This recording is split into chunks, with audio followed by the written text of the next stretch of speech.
Hola, hola chicos, los saludo, espero que estén bien. Continuamos con esta serie de temas, tema 2, que son las teorías éticas. Te recuerdo que estamos hablando de las principales teorías éticas y ya llevamos algunas. Como siempre, te recuerdo que vayas haciendo tus anotaciones, que tomes tus apuntes, tanto de lo que aquí te presento como apunte ya escrito, como también de aquello que pudiera yo decir que te ayuda para entender más. Y bien, continuamos entonces. Ya vimos el intelectualismo moral, que fue la primera corriente. 2, el eudemonismo. 3, el hedonismo. Y 4, el estoicismo. Entonces, continuamos. El 5, corriente ius naturalismo ético. Bien. Para el nombre, que es un poco raro, lo vamos a entender más si sabemos de dónde viene. Viene del latín ius, que significa derecho, así tal cual. Ius, derecho. Entonces, ius naturalismo indica algo sobre derecho natural, ¿sí? Se puede calificar de ius naturalista toda teoría ética que defienda la existencia de una ley moral, natural y universal que determina lo que está bien y lo que está mal, ¿sí? Es decir, el ius naturalismo se llama así porque es un modo de pensar una teoría ética que asegura que existe una ley natural, un derecho natural. Por eso ius naturalismo, ius natural, derecho natural o ley natural también, ¿sí? ¿Qué se refiere a eso de ley natural o derecho natural? Bien, se refiere a que no necesariamente toda ley está escrita en papel, sino que también hay leyes que descubrimos con la inteligencia que están, que son una ley, que son como una ley natural, pues, ¿sí? Esta ley natural tiene la característica de ser objetiva, es decir, que no depende de nosotros, sino que está fuera de nosotros, que no depende de nosotros, es lo que es. Pues aunque el ser humano puede conocerle e interiorizarla, o sea, entenderla, no es creación suya, sino que la recibe de una instancia externa. En otras palabras, el iusnaturalismo lo que asegura como teoría ética es que hay una ley natural en la que nosotros nos damos cuenta, descubrimos que algo está bien y algo está mal por naturaleza. Y es objetivo, eso no depende de nosotros, no lo inventamos nosotros. Nosotros más bien lo conocemos de la realidad.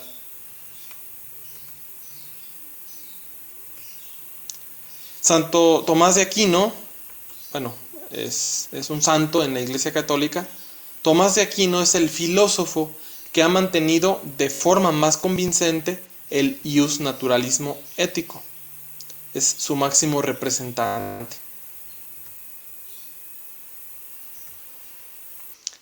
Según este filósofo, Tomás de Aquino, él afirma lo siguiente: Dios ha creado al ser humano a su imagen y semejanza, y por ello, en su misma naturaleza, le es posible hallar el fundamento del comportamiento moral.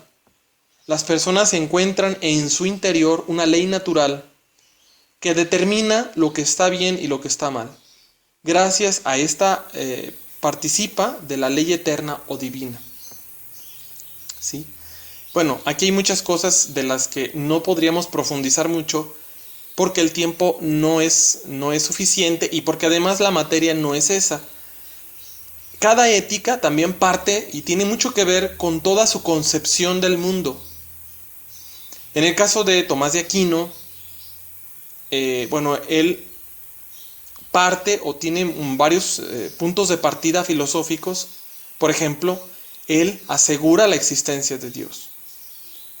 Y es filósofo porque no la asegura solo por vías de la razón, de la fe cristiana, sino que él también, como un filósofo que es, argumenta mucho racionalmente sobre la existencia de Dios y da muchas argumentaciones para explicar todo esto. Bueno, entonces ya teniendo esos cimientos, en la parte ética, pues él dice y se da cuenta que el ser humano puede conocer que hay cosas que están bien y cosas que están mal al analizarlas en sí mismas y descubrir que es como si fuera una ley natural, es decir, una ley no escrita con tinta ni llegada a ella por acuerdos de diputados ni de senadores, no, eso tiene otro nombre, se llama ley positiva, no. Él habla de una ley natural, una ley que brota de la misma naturaleza de las cosas, de lo que son. Y por eso al final dice, pues las personas encuentran en su interior, porque se requiere una inteligencia, una ley natural que también te indica un poco cuando algo está bien o está mal. A la inteligencia, al ver la realidad, pues descubre en su interior la ley natural. Y de esa manera es semejante a Dios, se parece a Dios, porque conoce con inteligencia lo que está bien y lo que está mal. Conoce la ley eterna. Bueno, es un poco complejo para entenderlo de golpe, pero en pocas palabras entonces, iusnaturalismo asegura que hay un derecho natural o ley natural, que no es escrita por hombres, sino que ya está escrita anteriormente por Dios en las cosas, en la naturaleza, y que el ser humano la puede conocer. Esa ley es objetiva, no depende de nosotros. Bien, continuamos. Esta corriente de la que acabo de hablar, el iusnaturalismo, también es muy usada en derecho, porque el derecho se pregunta si existen solo las leyes que escribimos los seres humanos o si hay otro tipo de leyes. Bueno, pero ese se llama iusnaturalismo jurídico, lo que tiene que ver con las leyes. En ese caso es iusnaturalismo ético. 6. Siguiente teoría ética, el formalismo. Son formales aquellos sistemas que consideran que la moral no debe ofrecer normas concretas de conducta, sino limitarse a establecer cuál es la forma característica de toda norma moral. En otras palabras, bueno, puse esta imagen, espero que te pueda ayudar. Se me hizo chistoso encontrar estos envases o estos vasos para tomar jugo, para tomar agua, en forma de foco, de bombillo. Y lo puse porque son una forma curiosa. Una cosa es lo que está dentro, el líquido, agua de Jamaica, agua de mango. Una cosa es el contenido y otra cosa es la forma del envase. Una cosa es lo que lleva dentro y otra cosa es la forma. Bien, pues así, de esa misma manera, el formalismo es aquellos sistemas, son sistemas formales, de hecho ya lo habíamos mencionado en las clasificaciones, que consideran que la moral no debe ofrecer normas como concretas. No debes robar, sí debes ayudar, etcétera, ¿no? Normas así específicas, concretas, sino que debe haber una regla general para toda acción, ¿sí? Que sea una norma moral para todo. Y esa norma, esa reglita, esa fórmula, podríamos decirlo, es una forma, por eso una fórmula, es una forma en la que todas nuestras acciones deben hacerse. ¿Sí?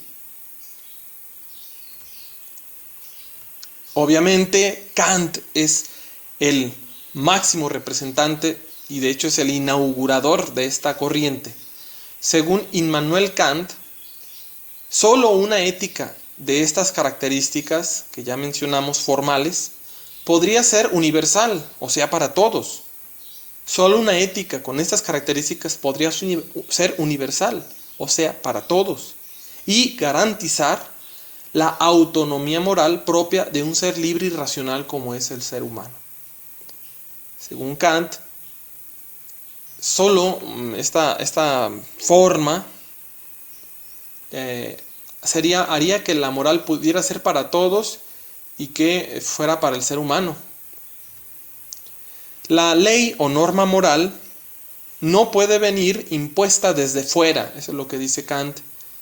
Sí, como en el caso de que Dios nos dice, o sea, yo estoy aquí y yo me pregunto qué debo hacer, cómo debo actuar, y estoy esperando que alguien me diga, o yo descubrir afuera de mí, afuera de mi inteligencia, afuera de mis capacidades, qué es lo que debo hacer, qué es lo que está bien o mal. Kant es donde no está de acuerdo, y él dice que no puede venir desde fuera, impuesta, ni por la naturaleza ni por la autoridad civil, sino que debe ser la razón humana, nuestra inteligencia, nuestra razón, la que debe darse a sí misma la ley.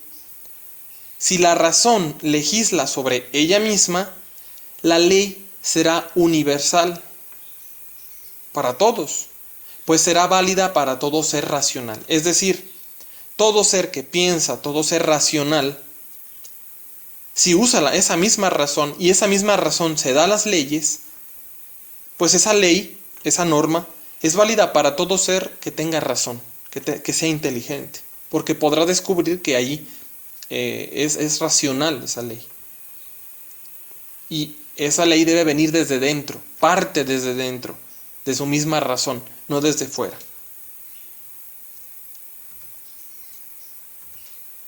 Esta ley que establece cómo debemos actuar correctamente solo es expresable mediante imperativos, que son mandatos categóricos.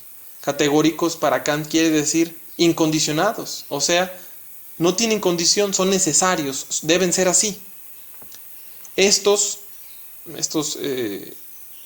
imperativos se diferencian de otros que son los imperativos hipotéticos, propios de las éticas materiales, o sea, las que dicen debes hacer esto, no debes hacer aquello, que expresan una norma que solo tiene validez como medio para alcanzar un fin. Bueno, esto es importantísimo. Kant, entonces, ahora sí se pregunta, ¿cómo debo actuar?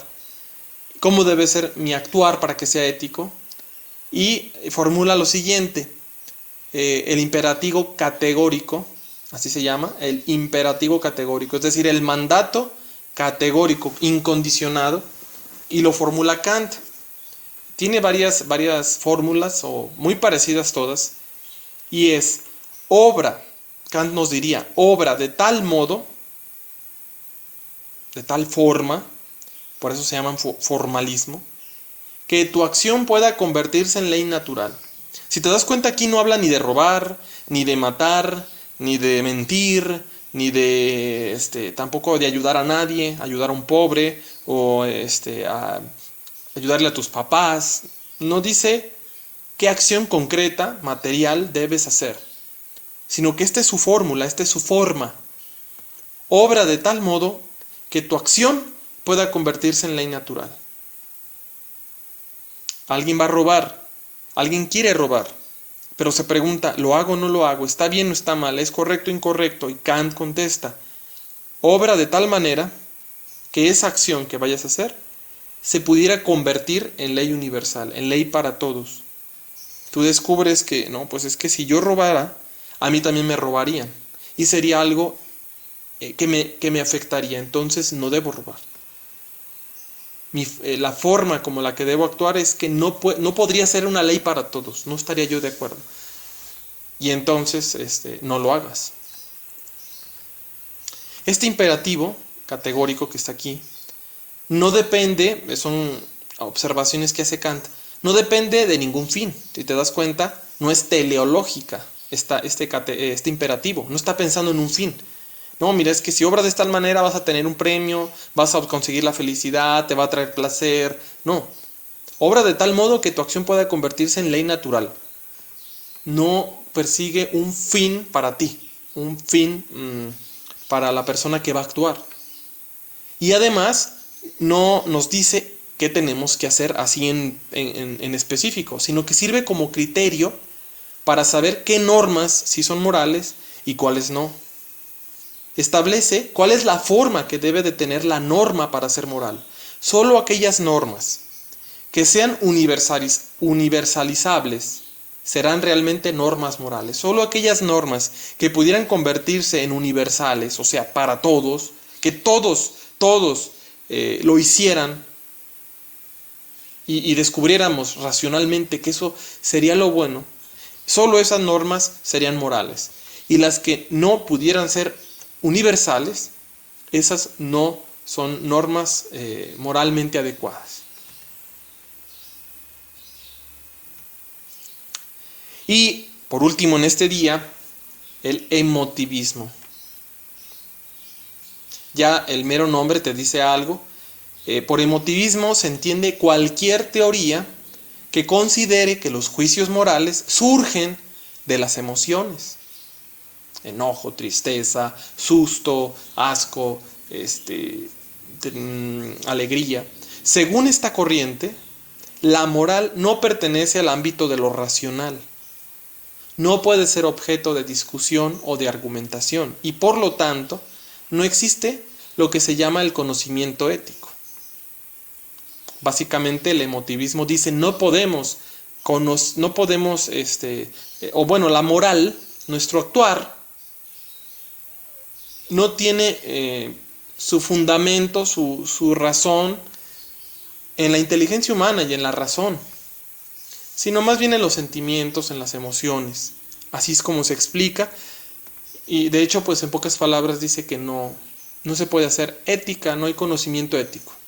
Así como decir, esta acción es buena, por ejemplo, matar es malo, por eso yo no debo matar porque por esto, por aquello, por lo otro. Ese por aquello, por lo otro, es razones, son argumentos. Eso es lo que hace la ética, pues el emotivismo dice que no se puede, que no le toca, que no es posible. No existe el conocimiento ético. David Hume es uno de los máximos representantes del emotivismo. Hay más, pero este es quizá el más importante por sus escritos. David Hume afirma él que las normas y los juicios morales surgen del sentimiento de aprobación o rechazo que suscitan en nosotros ciertas acciones. Es decir, robas y despierta un sentimiento de que eso está mal, un remordimiento. Pues ese sentimiento hace que ya después no robes.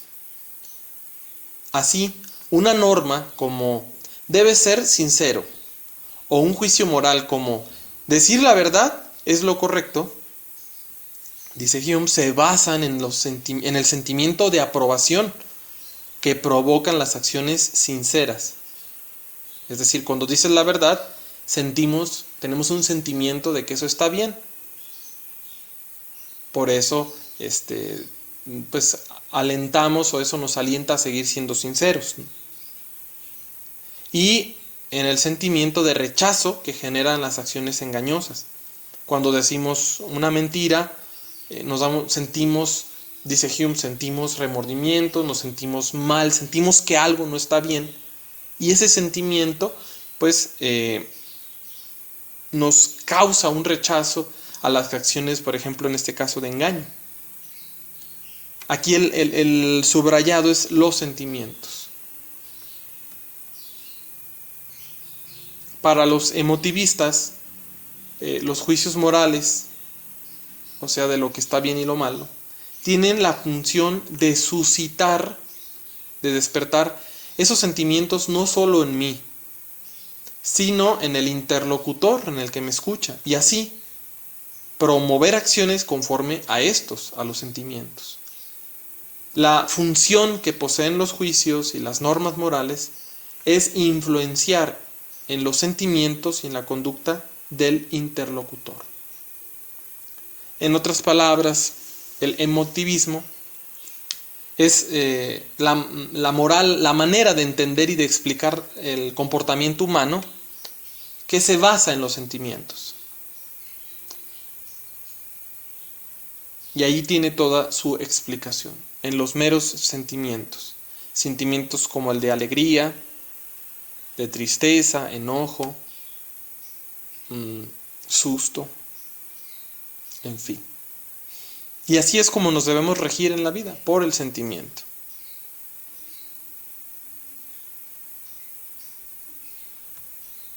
Bien chicos, hasta aquí terminamos esta segunda parte, esta segunda entrega de las teorías éticas, las principales teorías éticas. Espero que haya quedado lo más claro. Cualquier duda, no duden en hacerla por los medios electrónicos, por Classroom, de preferencia, para que otros puedan ver sus dudas. O bueno, en algún caso también por WhatsApp. Aunque de preferencia por Classroom para que otros también puedan ver la pregunta y la respuesta. Bien chicos, espero que estén bien, cuídense, hasta pronto.